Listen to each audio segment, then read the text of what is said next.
One thing that they never tell you about hitting the big 3.0 is how less functional your back gets. These days, I really don't give two Fs about impressing people with a gaming laptop. Why suffer to look cool when you can look zen? Yo, this Asus Zenbook 14 OLED is only 1.2 kilograms. It's lighter than my wallet. So this laptop's review is brought to you by SNS Network. If you're interested in picking up one for yourself or other laptops like this, feel free to go to their physical Intel-powered stores or their online store at notebookplaza.com. Like I said, this Zenbook 14 OLED is super lightweight with an all-aluminum alloy body and comes in either Millennial Emo Ponder Blue or Gen Z Emo Foggy Silver. Build quality is also pretty solid. There's minimal screen wobbling, the metal hinge is smooth and passes the one-finger test, and the keyboard deck barely flexes. Oh, you can also lay it down low. But people with sticky fingers, beware. In terms of display, we get a 14-inch 3K OLED screen in a 16:10 aspect ratio that has a 100% DCI-P3 color gamut coverage that we verified with our own test. This is great for content creators who edit photos and videos. Also, that peak brightness of 400 nits in SDR and 600 nits in HDR is pretty good in most outdoor use cases, though that glossy screen is gonna catch some glares. Asus advertised a 0.2 millisecond response time, even though this is not a gaming laptop. But hey, that 120Hz refresh rate is still pretty nice. So some of you might be concerned about burn-in, because that's pretty common with OLED displays, right? But from my experience with multiple OLED laptops from Asus, they've been pretty good at mitigating that with their OLED Care stuff. For audio, we get a pair of downward-firing speakers that are optimized for Dolby Audio. They get very loud at max volume without any audible distortion. The tuning is also rather close to the Harman curve, with natural sounding mids, competently detailed highs, but it's a little lacking in the bass department, which is pretty typical with smaller speakers like this. Still, it's pretty good for listening to music as well as watching videos in Netflix and YouTube.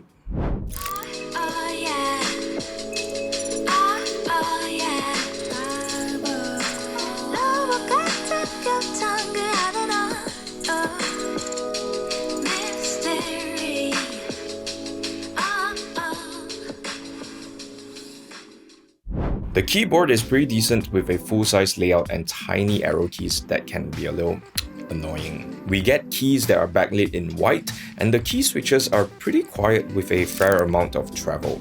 Though the keyboard itself is pretty similar to the ones in entry-level laptops from Asus, the deck is more rigid and you get a more pleasant typing experience. The touchpad is also quite large, tracks well, and feels pretty smooth with decent clicks. And for you accountants, no worries, because this laptop has a numpad on the touchpad that you can activate when you touch that. When it comes to connectivity, unfortunately I have to complain a little bit because this laptop only has 3 USB ports. Basically, you get a lonely USB Type-A 3.2 port on the left and 2 Thunderbolt 4 USB Type-C ports on the right. If you want to connect more devices, you're going to have to use a USB hub. But they do give us a full-sized HDMI 2.1 port, which is nice, and an audio combo jack.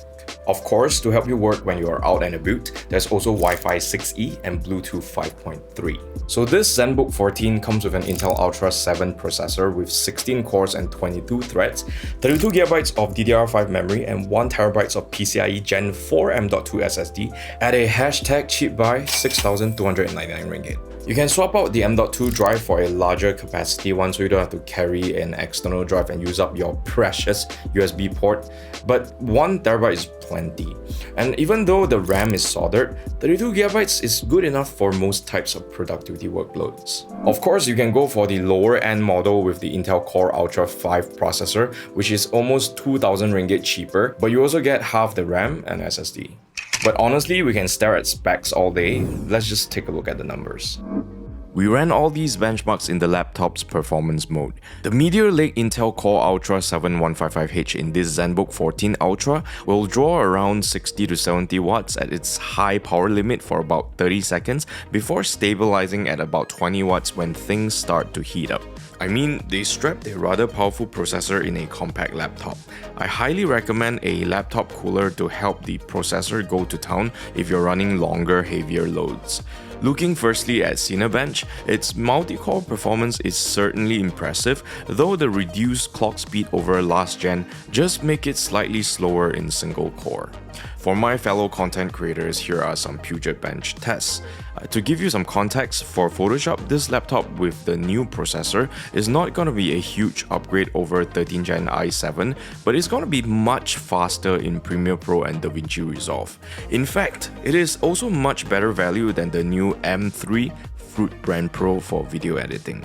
For 3D workloads, this laptop is going to be decent, but definitely not for super heavy stuff. For that, you still want a big boy desktop with a discrete GPU.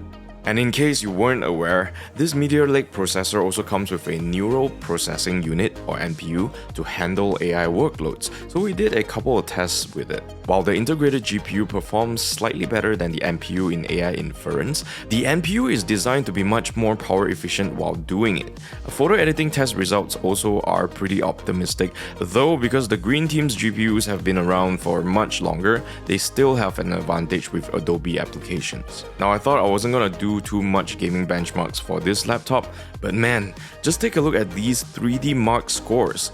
The integrated Arc GPU here is a huge improvement over last gen Intel processors. They are really giving the Red Team a run for their money at this point. Like yo, 30 FPS in Cyberpunk 2077 at 1080p without a discrete GPU? Okay fine, it's at low settings, but come on.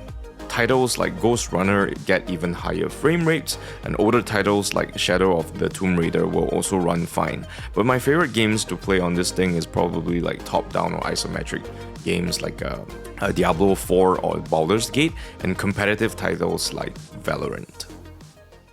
For the webcam, we get a 1080p camera with a physical shutter that, in my opinion, is very underrated because it turns red when it's fully covered and lets you know when you're not being perved on. This is how the webcam looks and sounds like. Aku tahu engkau sebenarnya tahu, tapi kau memilih seolah engkau tak tahu. Kau sembunyikan rasa cintaku di balik topeng persahabatanmu yang palsu. Finally, let's talk about battery life, thermals, and acoustics. So this laptop is advertised to have a 15-hour battery life with its 75 watt-hour battery. And that is certainly true when you're just playing back a video on your laptop in YouTube. When you're browsing the web or like working on Google Doc or Google Sheet, it will last for about 10 hours and it will last about 2 hours while gaming. For charging, you do get an adorable USB-C power adapter that you can fit into your fanny pack. It will get you to about 60% in 49 minutes of fast charging, but I do recommend turning on the battery care 80% mode if you want your battery to last longer. This laptop actually stayed pretty quiet except when I put it on performance mode while fully loading it. So personally, I would just leave it on the standard or whisper modes for general use. To recap, here are the pros, best, and cons of the Zenbook 14 OLED. I give this laptop a cheap buy lighter than my wallet, 8.5 out of 10. So they've definitely improved on the design. No longer we have those awkward sharp edges. Also, it no longer blows hot air onto the screen, which is nice. It's also very lightweight, more lightweight than a lot of laptops that I've seen with this level of build quality, because most of those light laptops have a plastic body. Performance-wise, unless you're expecting it to transform into a gaming laptop, I have no complaints there. It also doesn't run that noisy or that hot, so that's good. The only complaints I have is about the I/O ports.